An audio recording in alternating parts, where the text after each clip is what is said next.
Haven't seen any viewers yet. All right, so we're starting it up.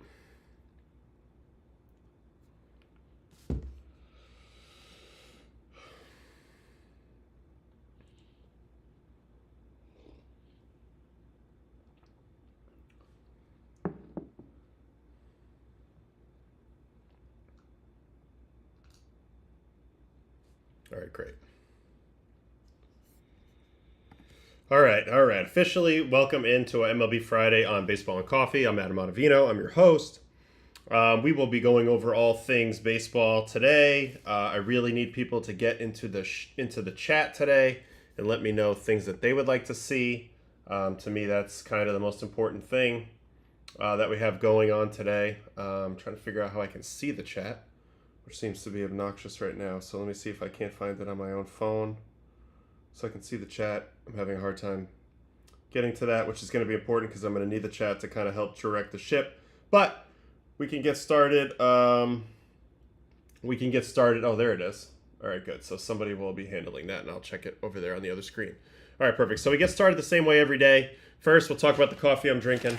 This is recommended by my friend Mitch Duggins, who was my teammate in college, actually a roommate for a little while. Santa Barbara Roasting Company. We're trying the Espresso Milano blend. So far, so good. And my 1 to 3 stars are probably somewhere in the 1.5 range, but that's a good ranking. If you get any star, it's like the Michelin system. You get any star, it's a good ranking. So let's just hop right into it. Head over to the main screen. Check out the standings here on August 15th. Blue Jays, who we're going to watch today because they had the most exciting game yesterday, probably the most important thing to watch from yesterday. They are 5 up on the Red Sox and 6.5 up on the Yankees. American League East is getting interesting. I do have I have a 5-team power ranking list of the teams I think that can win the whole thing at the moment, the teams with the most mojo. But Toronto's got to be in the conversation at least. They have a 5-game lead in the AL East, and I'm curious what everybody thinks about them. Detroit, 6.5 up on Cleveland. It's still plenty of breathing room, although that lead has really shrunk over the last few months. Houston, 1.5 over Seattle, who ended up losing the last 2, I believe, to Baltimore before heading home. I like Seattle between these two teams. I love their pitching. I'm feeling really, really strong about them. But Houston has a little bit more mojo back. I think getting Correa was a big deal. Philly, 5 up on the Mets. Mets 1-9 in the last 10. Another disaster last night for my Metros. Let's just take a deep breath and see how they play versus Seattle next. Oh, wait, no, Seattle's coming to New York next. Wow. All right, Milwaukee, 8 up on the Cubs. This division's a wrap. Milwaukee can't lose. They've won 12 in a row. They're going for 13 today. Reds, though. Reds hanging in there in the wild card, which we'll talk about in a second. San Diego, 1 game over the Dodgers. This is the series that's the most exciting. This is the thing that we're going to have to look at today after we watch Scherzer and Owen Cassie. We're going to check out and preview a little bit of this Padres-Dodgers series. But important things to also note, because now we are in the dog days, so we can look at these wild card standings. Cleveland, half game behind the Yankees for the last wild card spot. Texas, 3.5 back. And in the National League, Cincinnati's only a half game behind the Mets for the last wild card spot. So the New York teams are in a little bit of hot water, a little bit of trouble. And we're going to see how that plays out. But today, first topic we're going to go after is we're going to watch Mr. Max Scherzer. He threw really his 3rd or 4th quality game in a row yesterday versus the Cubs. This has been my 3rd consecutive time watching Scherzer pitch the day after his starts. Just sort of has worked out that way. His previous start was a legendary matchup versus Kershaw, which of course we had to watch because we had to watch the 2 old dogs, the 2 old Hall of Fame boys go head to head.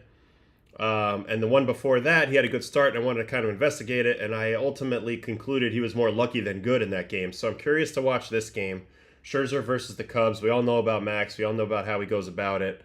But before we get right into the video, let's go to the pitch mix for the game yesterday. He threw 35 fastballs, 19 sliders, 13 curves, 9 changeups, and 2 cutters.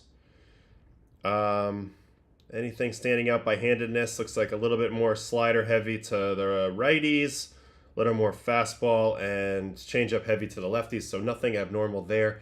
I did see a question being asked today in Lance Brzezinski's Substack, which I read almost every day. This guy does an excellent job looking at pitchers. He's talking about Max's slot change. So does Max have a slot change? Has him at 33-degree arm angle. Let's see where it has Max the last few years on arm angle. So he's actually gone up. He's going the opposite direction of everyone else, trying to find a way to feel good. As you can see here, he's at 33 this year, and that's up from, oh man, Jesus, as recently as 2020, he was all the way down at 25, which is actually where I'm at. So, all right, so we'll see. He's a little higher on the slot. Something to take stock of as we head into watching this start, which is going to be Mr. Mad Max Scherzer and the Toronto Blue Jays versus the Chicago Cubbies. From Rogers Center, it was a day game, so let's get cracking and speed watch this game. Nothing like a first pitch of the game out. Damn near a home run. So he gets away with this first pitch fastball, but nothing like a first pitch out to start your game. Off the bat of Michael Busch. So let's see how he gets Mr. Ian Happ out next. Fastball up in. Now when Max is at his best, he has a little bit of a rising effect to this fastball. This is a very low camera angle, but this ball is going to hold plane extremely well with minimal drop. This one you can see has a little bit of a drop back because it's not his best bolt. But ultimately, the effect is it ends up having the hitter kind of slice under the ball and pop a lot of balls up. So we see a pop out here by Ian Happ. And he's going to close out a beautiful first inning by getting Kyle Tucker here. Four-seam fastball at the bottom, and Tucker rolls it over. So 3 contact outs in the first. 1 was kind of what he was looking for. The other 2, maybe a little bit more lucky than good there in the first. So here we go to the second. 13 home runs. Let's see where Max is locating these sliders all day. So in his last few starts, especially versus righties, but really versus everybody, Max has made quite a few mistakes to this portion of the plate. Like he's ended up hanging a lot of sliders middle in. And when Max is right, he wants to get his sliders all to the outside corner and below. So even though this ball's hit fairly hard, he gets it to where he wants to. So that's a good sign here at the first out of the second inning. All right, Owen Cassie, Major League debut. So, wow. Wow. Oh, God. Mr. Schneider with the Superman catch going back. I don't know whether they had Cassie pegged as a slap hitter because they had him in and over.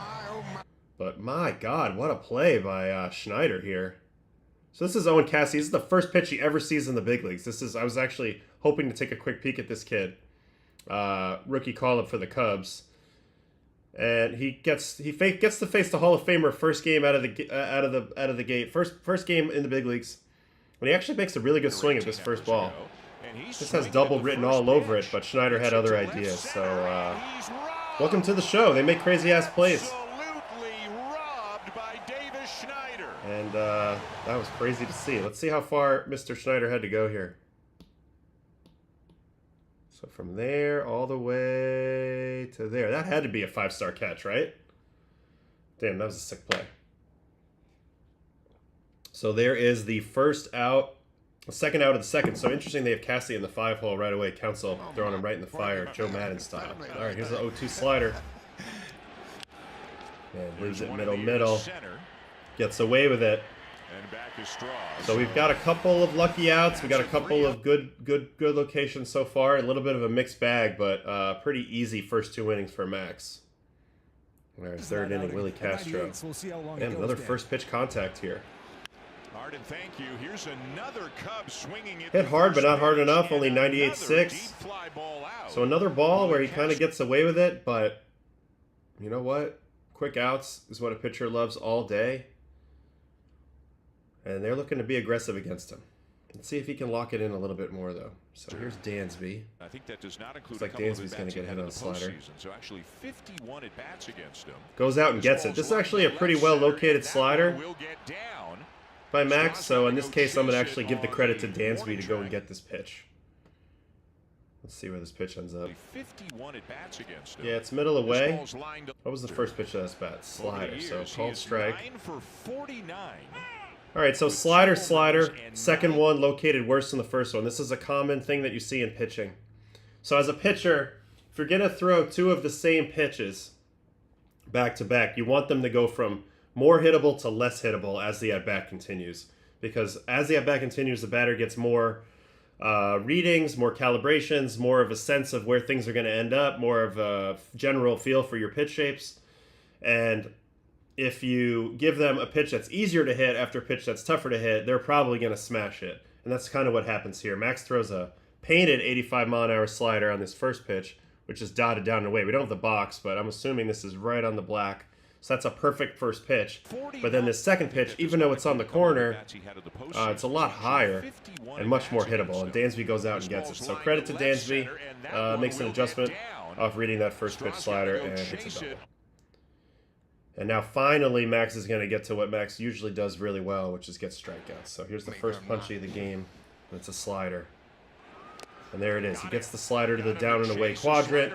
We talked a lot about how he's been missing over the middle a lot with the slider, but this is a good one. Comes out on the plate, chases off the plate, and gets his first punchy of the day. And looks like he's going to close out the third with his second punchy in his second meeting with Michael Busch. Looking for the heater up, and he gets it there. Beautiful execution, 95, top of the zone, so Max upticks his velo. 95, very good for a 41-year-old man, I'll tell you that. And this is beautiful execution. You want this ball up and away from a lefty. That's the swing through. And doors. So that's it. 3 good innings there for Max. We head to the 4th. Ian Happ, another first pitch contact. This was a good location and a really good swing by Ian. He hit the crap out of this ball. But a nice pick by Ty France and another first pitch out. And first pitch outs are so key for starters because it allows them to keep their pitch count down and work deeper into the game. So he's got a few of them already. All right, now Kyle Tucker. Got him to ground out the first time on a fastball. Looks like he goes change up here. Beautiful location on that change up. This ball comes out, middle up, looks like a hit me ball. And then fades beautifully to the corner. And Kyle has no choice but to kind of roll that ball over. So excellent execution there by Max. That's his first out via the changeup. Then we got a 4-pitch walk of Carson Kelly, and then another showdown with the rookie Owen Cassey. So let's watch all the pitches from Cassey's second Major League at-bat. Max tries to go first pitch, get me over curveball, misses. Then he doubles up, which is a very common sequence as well for a lot of guys. You throw a bad pitch, 1-0, rather than go right back to something else. Let's just repeat it and throw a better version. Prove that you're willing to go back to it even when you miss. That's what he does. Cassey gets actually a pretty good pass at that ball, but is under it ultimately, and we get to 1-1. I would have thrown a fastball here as well off of that foul ball, so let's see where Max goes. Up in. Perfect location. This was a very good sequence by Scherzer. So he throws him 2 curveballs in a row, which are 77 miles an hour. So we'll break down this at-bat a little bit. 77 on the first one. And you can see the break going from up to down and slightly to left. And on the second one, 77-8, same type of break, up to down. And this one actually pops above the zone and then comes in. So now, based on the fact that he got him to fire at something that pops above the zone and it's a slow pitch, you got to throw the antidote to that. So I'm right on board with Max here as he goes 93.7. So that's a 15-mile-an-hour boost. So now the guy would have to get his bat going faster. Also, he's going to throw a pitch up and in, where by effective velocity, the hitter's going to have to get the bat head out earlier to beat you to the spot.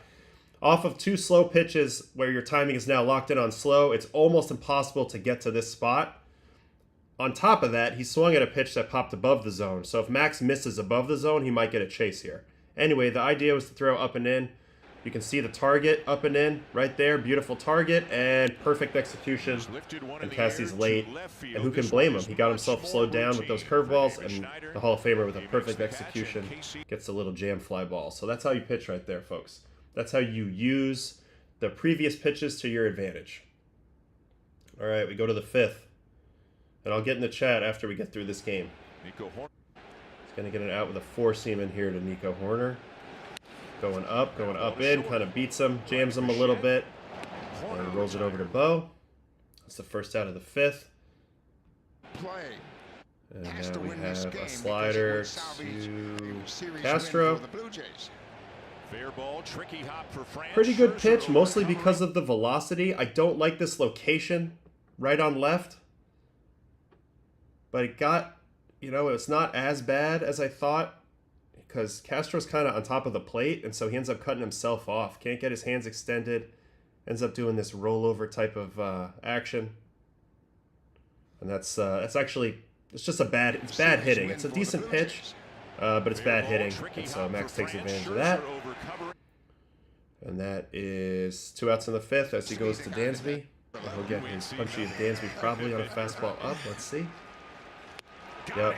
And when Max is rolling, that's the effect this fastball has. He's got a very low slot, which a lot of people don't realize. That's actually pretty low there. That's below average. And then watch the trajectory of this fastball. Up, up, up, up, up, up, up. It's like an elevator. And that's what the hitter talks about with the rise effect. And Max is so good at doing that. He upshoots it from a low slot. Perfect target because it also splits the plate, so it's directly down the middle, which is another key when you're throwing this up chase pitch.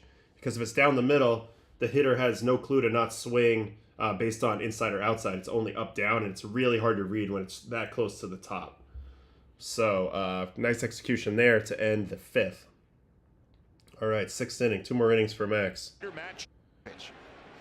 Doing really well with the 4-seam fastball. He has to be very pleased with his velocity.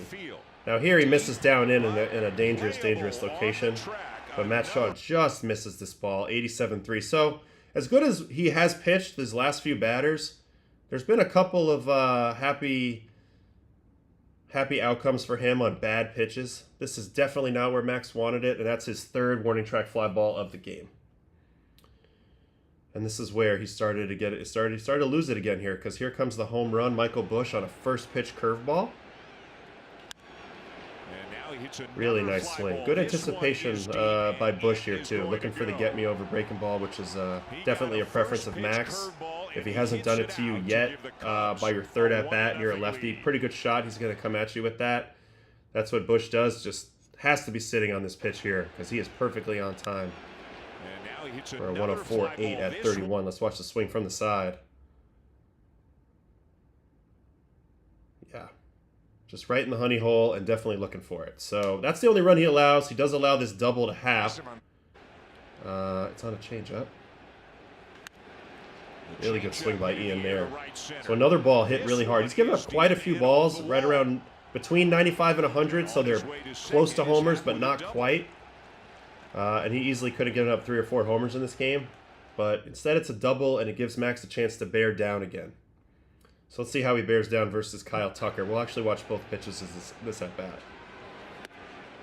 Tries to go up in, misses high. It's a good miss. Can't get hurt with that pitch. Now he's going to go slider. This is popped up. And not really where he wanted it, but in a way it was an effective location because of the high miss before it. And Tucker's expecting this ball to drop a little bit more in the zone, but it ends up staying up on him, and he has no choice but to kind of get under it. And I think he gets the swing a little bit because of the previous fastball, being so high. This ball pops above the zone, but then Tucker's like, I see spin. This is going to drop into my sweet spot, but it doesn't quite get down enough, and so he gets under it. Sometimes this happens as a pitcher. It looks like a horrible pitch. But it can be really effective breaking balls at the top of the zone. Hitters just don't practice hitting them a lot. All right, so there's the 2nd out, and then he's going to get out of the 6th inning with this pop-up to Carson Kelly. Fastball up. See, when he gets his fastball to the locations that he's intending, he's getting beautiful results. That's why at this point in his career, Max doesn't really have the swing and miss stuff in the zone like he used to. In this game, he only had 9 whiffs, so it really does come down to location. All right, 7th inning. Let's watch this whole at-bat versus Cassie. So this is Cassie's first long at-bat. All right, so Max got him out the last time up and in. Reinforces that with a perfect pitch. Cassie went for it, but perfect pitch location for the 0-1.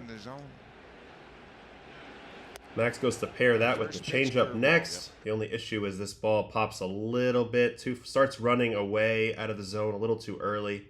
Gives Cassie a chance to take, so nice take there. We get to 1-1. It turns out, and we don't know the severity. Backdoor curveball, very nice. This time he spins it back the other direction, starts it on the corner, and draws the swing under, and clearly Cassie's on fastball timing as he is way gone on that. So let's see how Max reads that. He's going to try the four-seam up. 1-2 to Casey. Misses too high, non-competitive. Slider, I don't love this. He's got no tunnel. Okay, it almost worked out. You know what? He has a little bit of a tunnel because he threw a four-seam up there before, so I am corrected. This is actually a pretty good attempt. And a good job by Cassie to buy himself another pitch. He wasn't sure it was in the ballpark. Going to go back to that up and in location. This is too high. And now we're in a 3-2 sitch. Goes to the curveball as he looked awful on it before. Almost gives up a double here as Ty France tramples the umpire. Cassie with a pretty good swing here. Hold on, let's see it. That's a foul ball. Another inch away from his first major league hit, but it wasn't to be, and we go to the 3-2 slider. Pretty hittable pitch. Got him pulling off. Ends up kind of blocking that ball off to left. So Max wins all three of those battles on Cassie in his debut, and it's the first out of the seventh. So now Nico Horner's going to get a hit here. First pitch fastball. I don't think he's up here just to sit on the bench. Good approach. Content to go the other way. A little line drive base hit. Nice job for Nico. Then we got Willie Castro again. This time Max is going to get him out with a changeup. With a nice location, gets him reaching. 94-7 once again. That's not going to get the job done. Little fly out. And then he will end his outing. I mean his seventh inning with getting Dansby. Dansby's definitely sitting on the slider. Jeez, Max, throw the ball. Dansby definitely sitting on the slider as he got that hit earlier in the game on the slider and kind of got beat by the fastball. So he sees spin, goes ahead and swings at it, but unfortunately for him, this pitch is a little too far away. And then Max not giving us very good names as athletes, as pitchers with this flip attempt. Can I watch Max flip this ball? What are you doing here, Maxie? Oh my God, that would have freaking... I would have had a heart attack as I realized that ball wasn't going to make it to first. All right, and then this is his last batter. Shaw does catch him for a double before he leaves to a thunderous ovation. And then the Blue Jays bullpen came in and picked him up big, ends up shutting it down, winning this game 2-1. So this was a big win for the Jays. Like I showed yesterday or earlier today, where they are in the standings now in the AL East. They are in first. Hold on. They are in first place with a 5-game lead over the Red Sox. Now, I like a lot of what the Red Sox are bringing to the table right now. I love their roster in a lot of different ways. But at the same time, I don't think you can count out Toronto anymore. Toronto's 20 games over. Their pitching's starting to get whole, especially if Max can be Max. I've been skeptical the whole year because I know how that thumb was feeling before. But it does look like he's now reached a little bit of a better place of health. Throwing 95 often in this game, locating his pitches a little bit better. Of course, he got away with a few, which is going to happen. But he did locate a lot better, especially that fastball up. And the velocity was actually impressive in this game. So that's a big deal. Getting Max right, along with Gausman, Berrios, Bassett. That's a nice combo right there. And you got to love the way the offense is playing and the mojo and the way that the city embraces them when they're in a pennant race. Toronto's going to be a wolf den to play in the Rogers Center the rest of the year, and a really fun environment for the home team, and just an intimidating, tough environment for the road team. All right, so maybe in the chat, who do you think has the better chance of chasing down the Blue Jays, the Red Sox or the Yankees in this AL East race? All right, let's go over to the chat here and see what I can answer for a minute.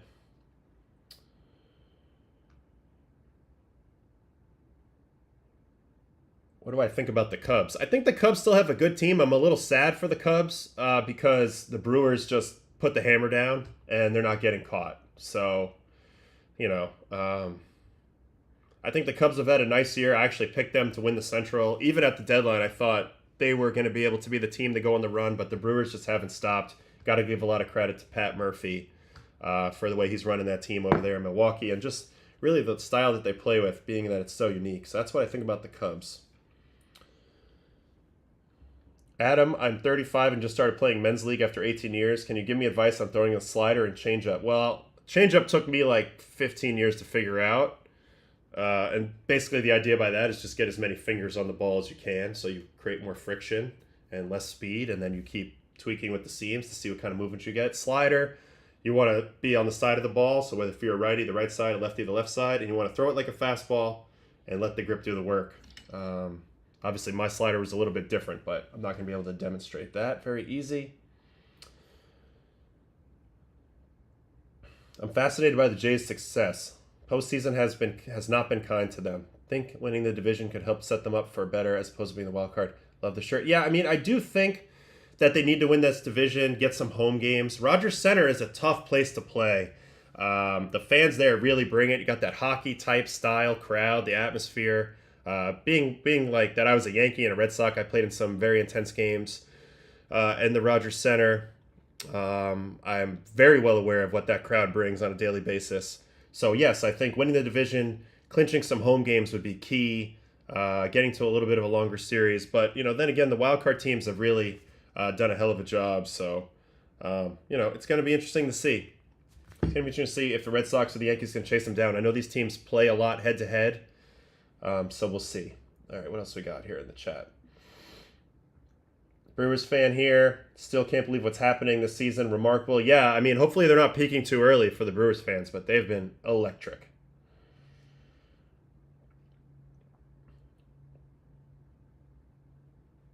Who do you think is going to finish in last place? I mean, probably like in all of baseball. I mean, it's definitely the Rockies. Where are my Rockies? 32 wins. The next worst is 44. So that's sad to see. Okay, how much does an umpire strike zone affect the pitcher-catcher thought process? It doesn't often. I think if you notice something early in the game, like he's not giving one side or the other, then maybe make an adjustment. But you always assume that they're going to call the zone true to form. And honestly, like, as much flack as the umpires get, they do mostly a great job. It's a really hard job. Yep, Max did exactly what the Jays needed yesterday. 7 innings under 80 pitches. That's huge. The first pitch strikes were huge. Do I think the Cardinals will make the playoffs? I don't know if the Cardinals will make the playoffs. I can quickly bring you over to the main screen while I talk on this chat because I have the standings up. So we go to the wild card. You can do a little schedule looking, which I don't love to do. They are at 500, 3.5 back of the Mets. Now, they have two teams to jump over, so they're relying on neither the Mets or the Reds to be hot the rest of the way, which who knows.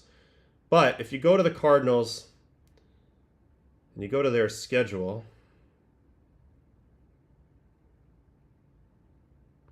we can see here how they look heading down the stretch. So they have the Yankees right now, so that's a tough matchup. Then they go to Miami, to Tampa, home versus Pittsburgh. Then they get the showdown at Cincinnati.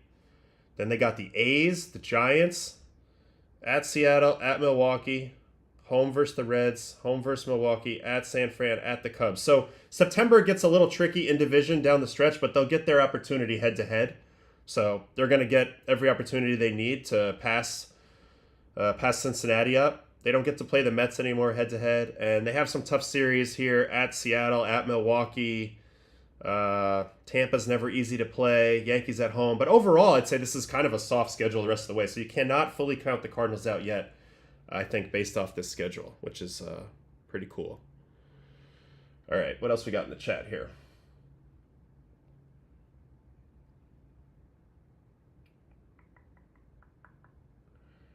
How did you overcome any arm pain while I was on the mound? Yeah, I mean, of course, I dealt with a lot of arm pain over the course of my career. I think that's very normal for guys to go through that. I think, unfortunately, it takes a lot of throwing and recovering and throwing and recovering and trying different things and understanding where your own personal physical limitations are before you can really make any great adjustments. By the time I got past my Tommy John surgery in 2016, I never really had hardly any arm pain ever again. Now, little things would crop up and I would get ahead of it.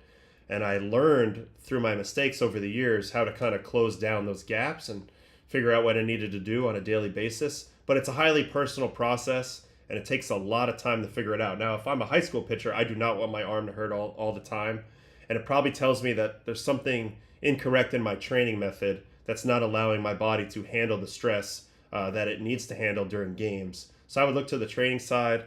And it's not something where you can just like cross your fingers and hope it goes away. You need to be proactive and educate yourself on different ways to help soothe your arm, different ways to train your arm, and you need to attack those things from a scientific standpoint and really break things down the proper way and learn from everything along the way. And that's the only way that over time you'll get better and better at staying healthy and having your arm not hurt. All right, Nolan McLean, excited to watch that. Is that today? Is Nolan McLean pitching today? I guess we'll see. But one thing I did want to watch, I want to switch back over to the games really quick. I wanted to watch something that I noticed last night. It's just the last at-bat of the game. It's Washington, and it's, hold on, let me switch back to the main screen. It's Washington, and it's the Phillies. And the last at-bat, there was some crazy stuff that happened with Trey Turner up there, and I just want to watch it because it's kind of funny. And also just kind of shows you how damn near violent baseball can be, even though there's no physicality, if that makes sense. It can still be quite violent with just the speed and everything that's happening. So it's this guy Henry pitching, and he faces Trey Turner. Let's watch this last at bat. Sinker down. By the way, this is game on the line. Tying runs on third, so if Trey can get his fourth hit of this game, the Phillies would tie it up. Henry with a dotted curveball there. Sinker in. So this is a key point here. This is a devastating pitch. This pitch starts in the zone and then watch it slide into no man's land. He gets Trey swinging that far off the plate. That's a nasty sinker. But that sets up the last pitch of the game, which we'll get to. Really good fight on the curveball there. Probably try to get the curveball further down if I were him. Doesn't quite get it. Trey slaps it the other way. They're probably thinking about blowing him away. And here's the first crazy happening. Fastball hit off of his own forehead. Has anybody ever seen this type of foul ball? I mean, literally, fastball off the forehead. I've never seen it. And I was watching this live. And I was thinking, did he just give himself a concussion mid-at-bat? Oh my God. Now I know Trey a little bit, and it's funny because he immediately starts laughing it off, which I feel like you have to have a little bit of a sick sense of humor to do. But he literally fouled it off his forehead, which I don't know if I've ever seen before. All right, so that led to these last two pitches. Curveball in the dirt, which he takes, and then this last pitch, which is so nasty that I felt like I had to highlight it. Here it is. Yep. That's the old, I want to swing, and then mid-swing realizing this ball might hit me in the chest, and then just trying to protect yourself and not swing. That is a sword, my friend, if I have ever seen one. And congrats to Henry. I think that's his first career save, and it came in a nasty pitch to a really good hitter. Gross. Ew. All right, so I wanted to watch that really quick. I thought that would be fun. And let me go back to the chat for a second.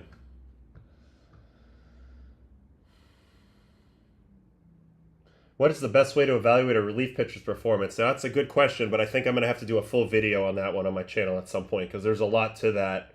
And it has nothing to do with velocity. It has nothing to do with ERA. I can promise you that. There's a lot of other things that are important when you're evaluating a relief pitcher. And I tend to think that I know a little bit about that, so we'll take a look at that.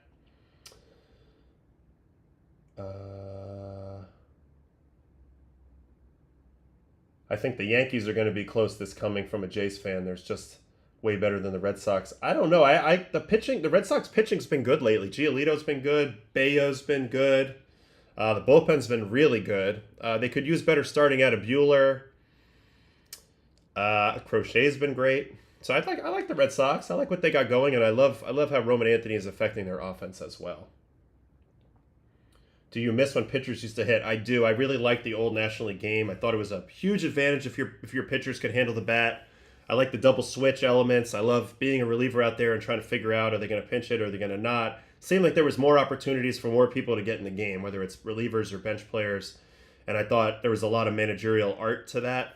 And because I love the managerial arts myself, I felt like it was really fun to kind of play that out in my head through those years when I was in the National League.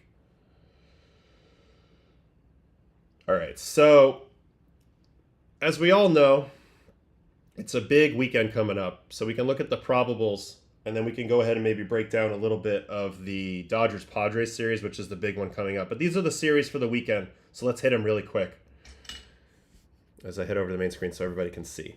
We got the Pirates and the Cubs. So this is an opportunity for the Cubs maybe to win a series and start feeling a little bit better about themselves as we head into the last, 5 or 6 weeks of the season, 6, 7 weeks of the season. Ashcraft and Colin Ray. Brewers at Reds. So the Reds now, who need to win, are now running into the freight train that's the Milwaukee Brewers. Nick Martinez on the mound. He's been really good. And one of the reasons why I like the Reds' chances to maybe pass the Mets is because I really like their pitching right now. Martinez is part of that. So we will see how this series goes. Phillies and Nats. This is a opening day rematch. Zach Wheeler, Mackenzie Gore. Two of the better pitchers in the league. And then we got, former teammates of mine going head-to-head. The GOAT, Jacob deGrom, and Chris Bassett in Toronto. I might be locked in on this game tonight. You know that Scherzer and Bassett were messing with Jake a little bit, or they will be messing with Jake a little bit after this day. They love to. Those three were a funny trio on the bench. But yeah, Red Hot Blue Jays versus Texas, and Texas is like scuffling, needing to get back into it. Houston and the Mariners threatening to pull away. So this is a big start for Jake, who's pitched really well, but has had some minor hiccups his last few starts. All right, Mets, huge series. Mariners, Luis Castillo. As we all know, the Mariners have a quality starter every time they pitch, and going against the Mets' current should-be ace, Sean Manaea. He's been scuffling a little bit. So the Tribal Chief, we need Sean to step it up tonight, and the Mets need to get back in their winning ways, 100%. Braves and Cleveland, Waldrop and Cantillo. Cleveland looking to continue to get back closer to the Tigers, but also at the same time get ahead of the Yankees if they can. So that's a good matchup for them as Atlanta's kind of struggles. Although this Waldrop kid's pretty nasty with a good split. Miami and Red Sox, Sandy and Giolito. Great pitching matchup. This is going to be a tougher series for the Red Sox than it looks. Marlins are feisty. But the Red Sox have been great at Fenway, and I'm sure they're happy to be home. Orioles, Astros, Young and Framber. Huge advantage Astros here. Framber, we love Framber. Charlie Morton and Pearson Ole. Tigers, Twins. Savali and Noah Cameron. White Sox, Royals. Then we got Yankees, Cardinals. Luis Heel, second start off the IL. Andre Palante. Cardinals need to keep winning if they're going to give themselves a shot, and so do the Yankees. So these are two teams that really need to win. So this could be a fun series energy-wise. Diamondbacks, Rockies. So Fott, Gordon. Just your standard Diamondbacks, Rockies series. Angels, A's. Kikuchi, Perkins. Neither of these teams look like they're going anywhere. And then here's the big one. Padres-Dodgers. Now the Padres are doing some TBA stuff. I looked ahead a little bit. There's actually like nobody really announced as starters in this series except for Clayton.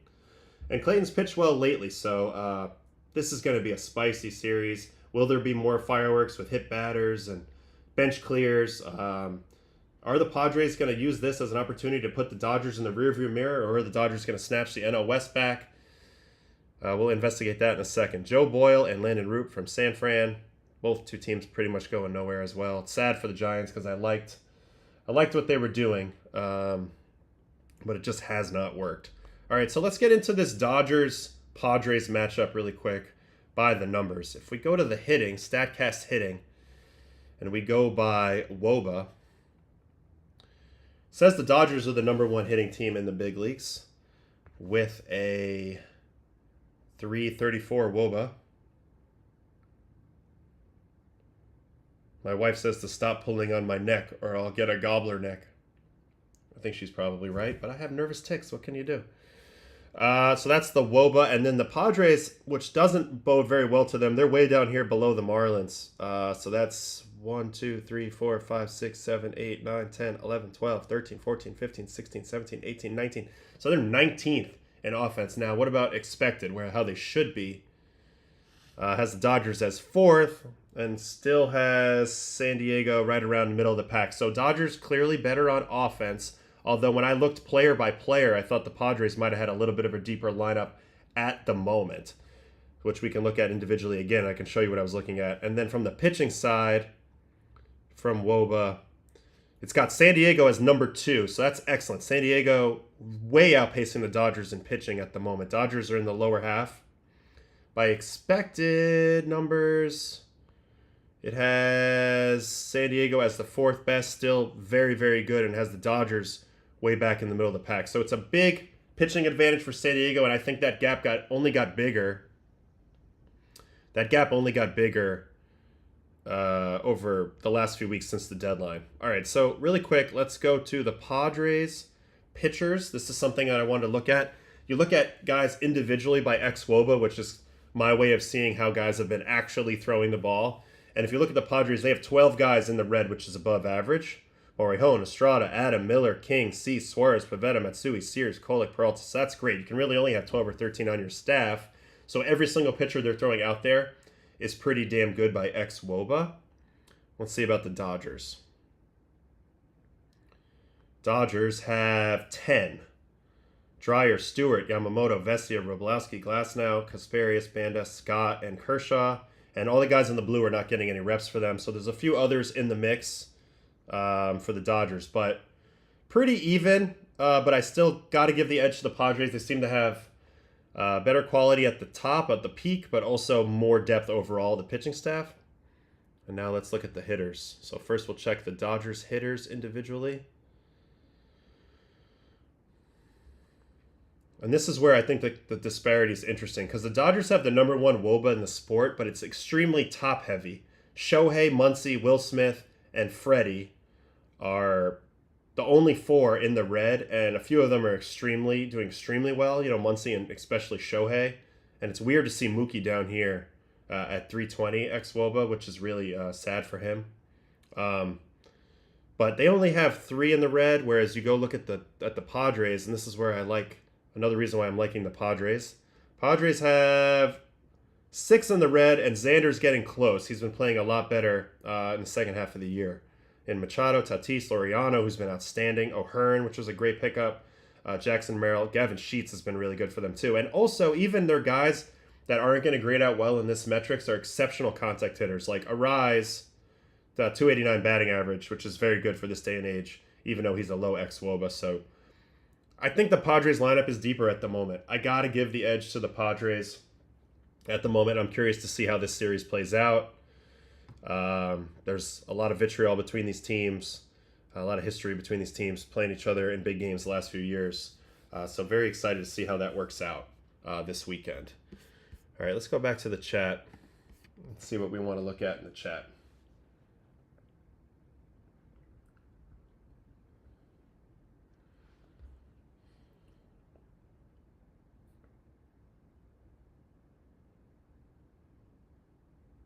Can we talk about how well Eric Lauer is doing for the Jays? Yeah, this is another guy that's pitching really, really well for the Blue Jays.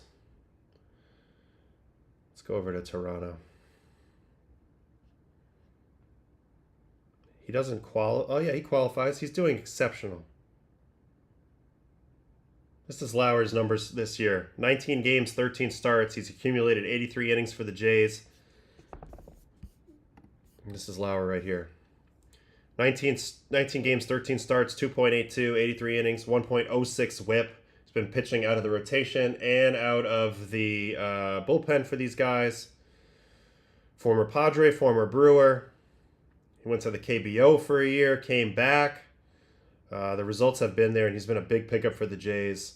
You know, I talked about their big 4 starters, Scherzer, Bassett, Berrios, Gausman. But you add this guy to the mix, and it just lengthens everything out that much more. This guy's got a lot going for him. He's been really, really good this year, and very, very, very, very valuable pitcher for the Jays this year. Also throws a little bit of a left-hander in the mix, which they don't have from any of their length guys. Looks like the cutter's been a huge pitch for him this year.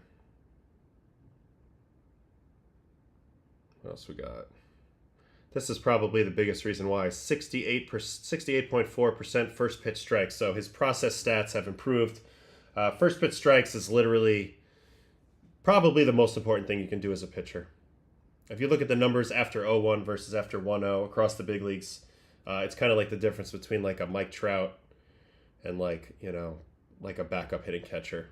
in terms of how good people hit 1-0 versus 0-1. I still think Lauer might be... He used to be exceptional at the running game. That's actually declined a bit, but I don't know. Just another guy throw in the mix. The depth is such a big deal as we head towards the playoffs.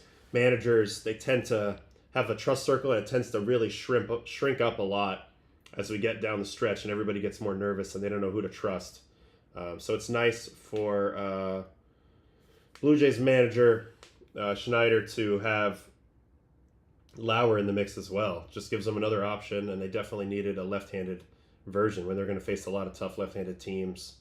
You know, there's got to be somebody to pitch to the Roman Anthonys and the Willie Abreu's of the world, you know, as well as like the Cody Bellingers, Jazz Chisholms, people like that. So we need a little bit of both, and that's why I'm definitely big on the Blue Jays at the moment. What else do we got in here?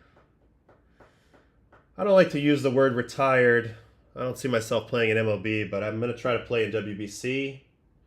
And certainly I'm healthy and fit enough to pitch. I could have pitched this whole year, but, you know, a lot of these teams, they made their choices, and now they have to live with them. All right. Adam, I know there has always been a debate over analytics. How helpful is it for you during your career? Stats you tended to look at more closely game to game. Yeah, I mean, I think they're huge, and it's just information. It's no different than scouting information. It's no different than information you learn through experience. I was somebody who wanted to learn as much as I could at all times and apply it to my game. Analytics, in particular, helped me a lot with my own personal player development, helped me figure out holes in my own game and things that I needed to study up on, things I needed to improve on if I wanted my results to improve. So whether it was adding a new pitch or figuring out a way to stay healthy or learning about, you know, chase areas, like to throw more balls up in the zone, to throw more balls bounced on the plate. Literally, I would study every little thing to try to make myself as effective as possible.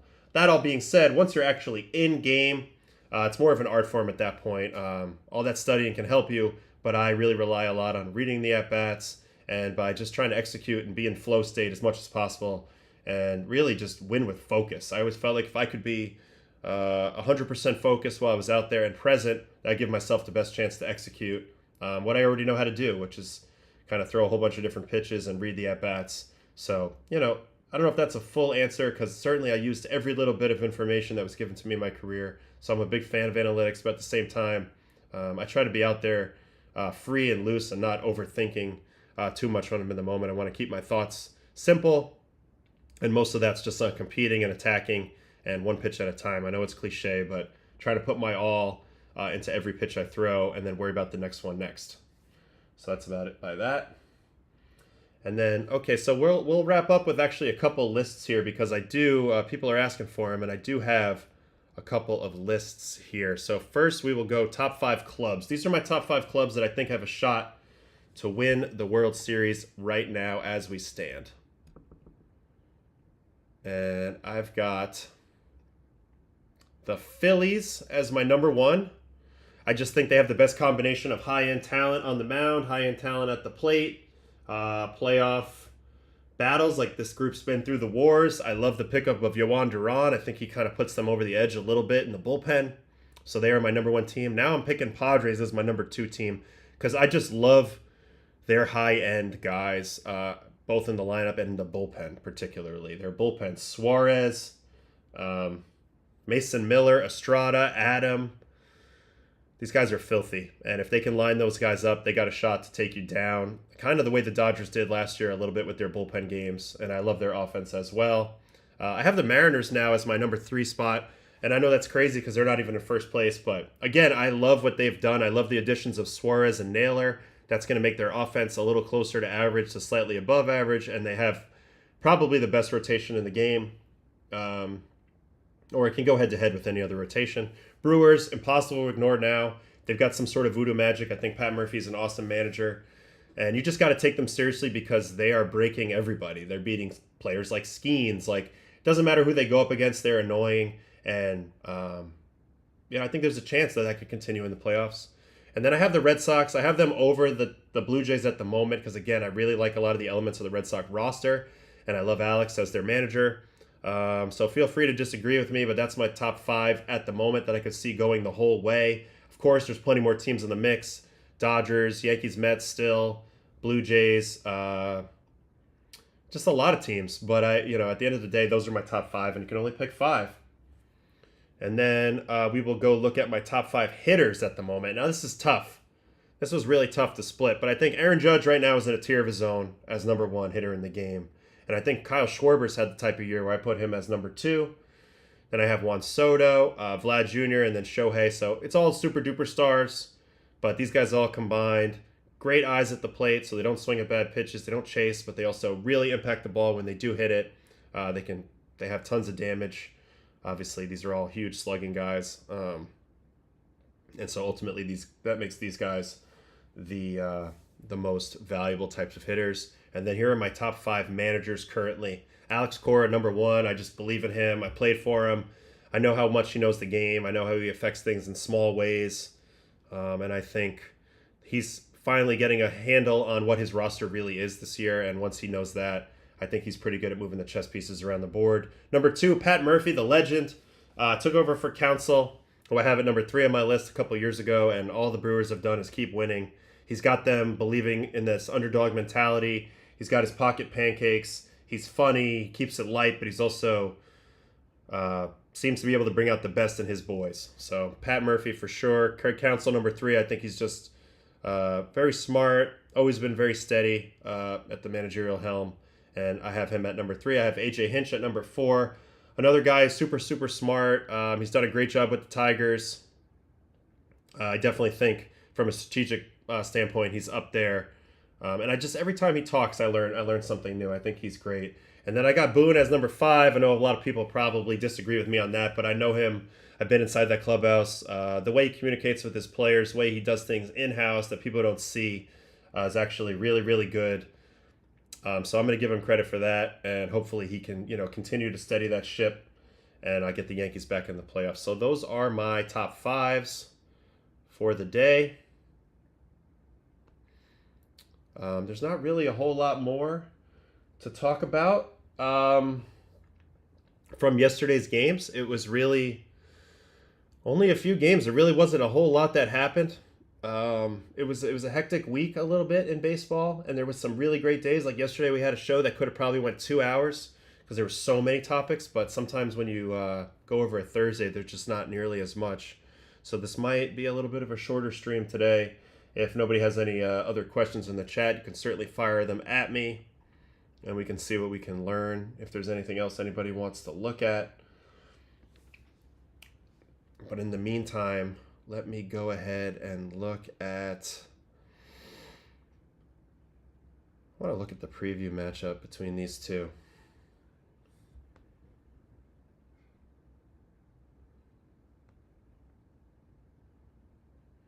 Man, they have a lot going on here.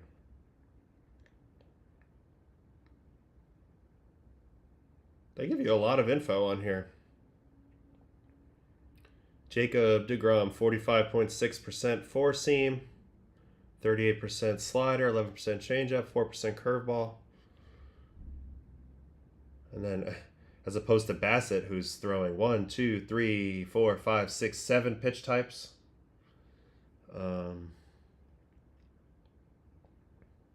Just a little bit of a different approach there with these two guys. All right, let's go back to the chat. Do I value average over power? No.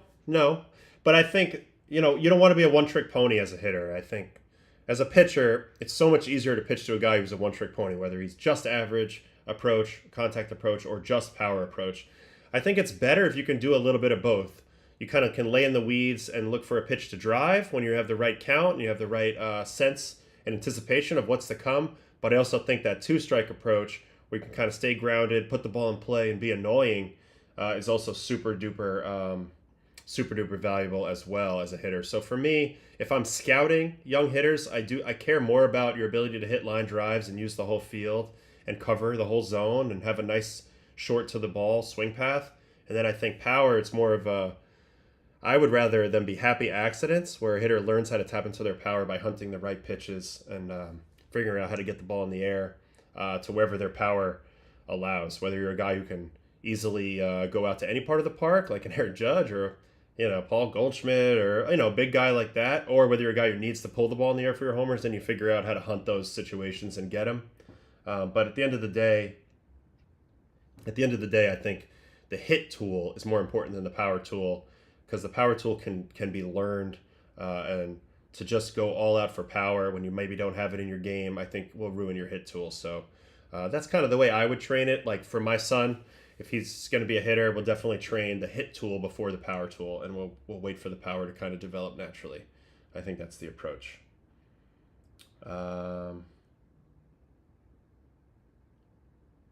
Helsley still making the adjustment to set up with the Mets. I mean, I watched Helsley last night. It looks like he has no command of his slider right now.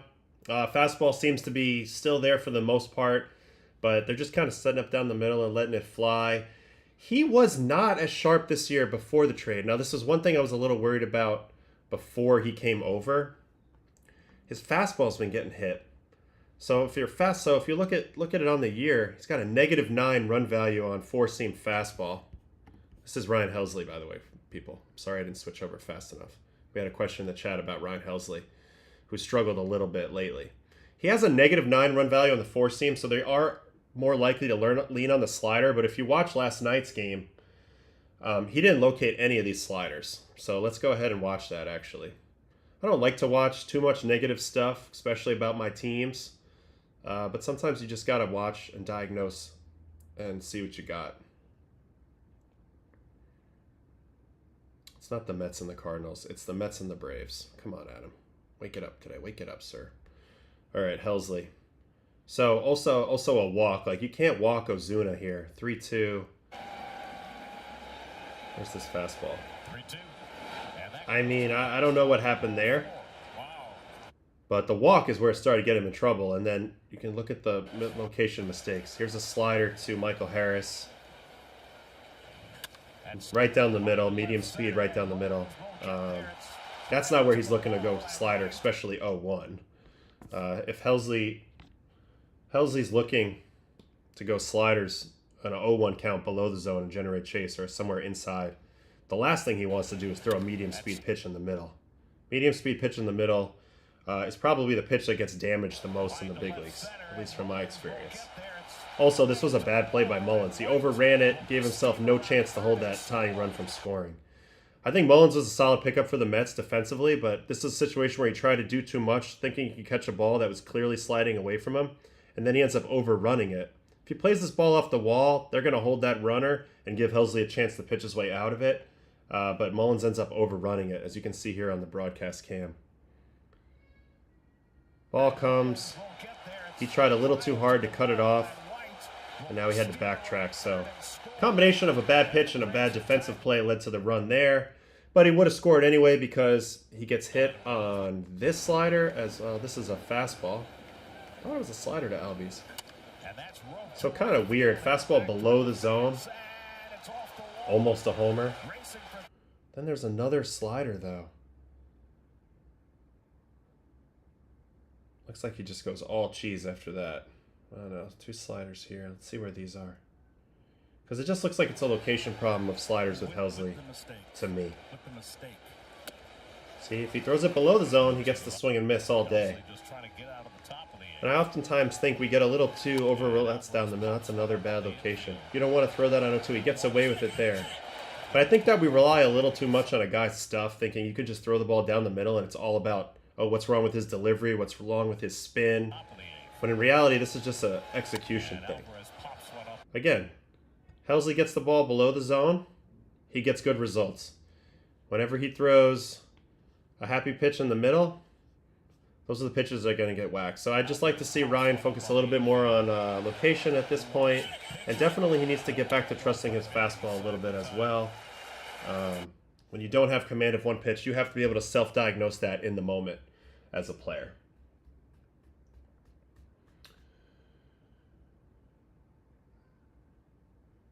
So that's pretty much all I have for today on the stream. It's been a good one. We got to watch Scherzer. He's looking a lot better. I wouldn't say he's at top form, but that's going to be key for that AL East battle. We got to watch Owen Cassidy debut. He got robbed. Could have had a hit. Could have had an extra base hit twice. One time, unbelievable catch. The other time Close ball down the line. We got to watch some filth from the kid Henry versus Trey Turner there. We got to watch Ryan Helsley a little bit, what's ailing him. Talk a little bit about Dodgers Padres, which is a huge series coming up today. Taking some questions in the chat. We got more. When you have been in those situations, how can you work through it? Well, I think the first thing is just being an honest self-evaluator. I think when you rewatch your games as a player, try not to get too caught up in the result of it. Get caught up in the process. Like, did I make good pitches? Did I get myself in good counts? Did I locate the way I wanted to? And if the answer to some of those are no, then you have pretty clear things to work on. You know, the next day in catch play or next time you're warming up, if you need to throw your slider down, you know, let's emphasize that. Let's work on making those one-pitch adjustments and getting the slider down. Think more in terms of setting your sights. So if you've been looking down the middle to throw your slider, now let's look a little bit at the bottom of the zone. Like, a lot of times fixing the hand and eye connection that you need to execute pitches is really all it takes, and it's just practicing it. And I think people don't necessarily understand, but there's a lot of calibration that goes on day to day as a pitcher in the big leagues. And if you don't lock in on that side of it and the practice side of it, you're leaving good outings on the table. So that's what Ryan's probably going to do. He's just going to reset, understand that his stuff's still there. There's nothing wrong with him physically. Probably not mentally, although he's probably feeling it a little bit from the New York crowd, which is only natural. But the only thing that can save him is clearing his mind and going one pitch at a time and executing. So he'll work on that. And that's kind of the process that I took with it, is always just the basics, you know? Are the balls going where I need them to go? Is it a confidence thing? Is it a mental thing? Is it a physical thing? And whatever it is, just attack it full out. And then when you go back on the mound the next time, clear all that out of your head and just attack again. That's it. That's all you can do. Understand that pitching is a game of success. It's not like hitting. You're supposed to do well most of the time. If you make your pitches most of the time, you will do well. And you have to trust that. You have to trust that you can't get skittish. You can't lose the zone. Because what will kill you the most in a late inning game is walks. And actually, the 4-pitch walk to Ozuna by Helsley set up a lot of that rally. So again, attack the zone, trust your pitches, and go from there. All right, so we're gonna call it. We're gonna call it today on the stream. It was fun. I appreciate you guys. Please head over to my account. It's down here on the bottom. Baseball and Coffee, the show on Instagram. Adam Ottavino 0 on YouTube, which is where this stream, where this stream and this show happens daily over on my channel. And then Baseball and Coffee, the show on TikTok. We're starting to roll out a few more rapid fire questions. My wife has some content ideas, so we're going to get through some of that. But like, subscribe, all that stuff. Get in my chat during the week. We have some really good back and forth during the week, and the numbers are a lot smaller over there. So a lot more opportunity to catch my attention and to look at something throughout baseball. But we're having fun every day. Having a cup of coffee, watching some baseball, and seeing what we can learn. It's a great sport, and we're headed down the stretch in a really excited time. So thanks for being baseball fans. And I'll see you guys next week on Baseball and Coffee here on MLB. And please go over to Adam Ottavino 0 and subscribe there if you want to see more of me on a daily basis. So thanks so much for hanging out with me today, and adios.